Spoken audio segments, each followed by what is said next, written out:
Kuwait தீ விபத்தில் உயிரிழந்த ராமநாதபுரம் மாவட்டம் தென்னவனூரைச் சேர்ந்த கருப்பண்ணன் ராமுவின் உடல் உறவினர்கள் முன்னிலையில் தகனம் செய்யப்பட்டது. அந்த காட்சிகளை முதலில் பார்க்கலாம்.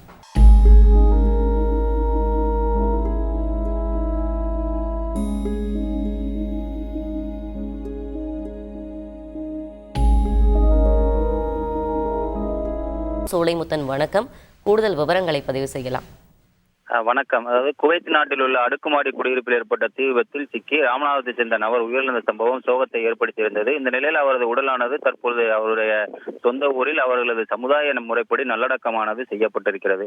குவைத் நாட்டில் உள்ள மாங்கா பகுதியில் இருக்கக்கூடிய அடுக்குமாடி குடியிருப்பு ஒன்றில் நேற்று முன்தினம் ஏற்பட்ட தீ விபத்தில் இந்தியாவின் பல்வேறு மாநிலங்களைச் சேர்ந்த பலர் உயிரிழந்த சம்பவம் பெரும் அதிர்ச்சியை ஏற்படுத்தியிருந்தது.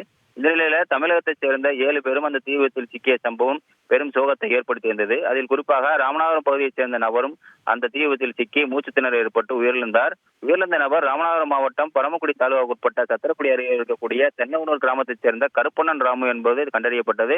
இவர் அங்குள்ள சூப்பர் மார்க்கெட் ஒன்றில் சுமார் 25 ஆண்டுகளாக பணியாற்றி வந்ததும் குறிப்பிடத்தக்கது.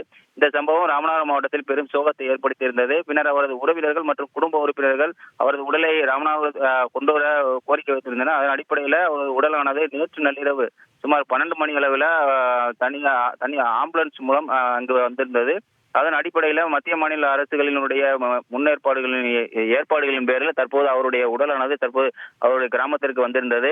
அங்கிருந்து அவசர ஊர்தி மூலம் வந்தது. பின்னர் அரசு சார்பில் இன்று காலை மாவட்ட வருவாய் அலுவலர் கோவிந்தராஜுலு மலர் வளையம் வைத்து அஞ்சலி செலுத்திய பிறகு தமிழக முதல்வர் அறிவித்த அந்த நிவாரணத் தொகையான ரூபாய் 5 லட்சத்து காசோலையை அவரது மனைவி குருவமலிடம் வழங்கினர்.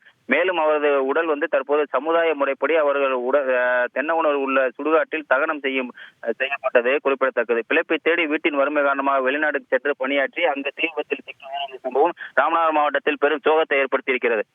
விவரங்களுக்கு நன்றி சோனைமுத்தன். செய்திகளை உடனுக்குடன் தெரிந்து கொள்ள உடனே சப்ஸ்கிரைப் பண்ணுங்க.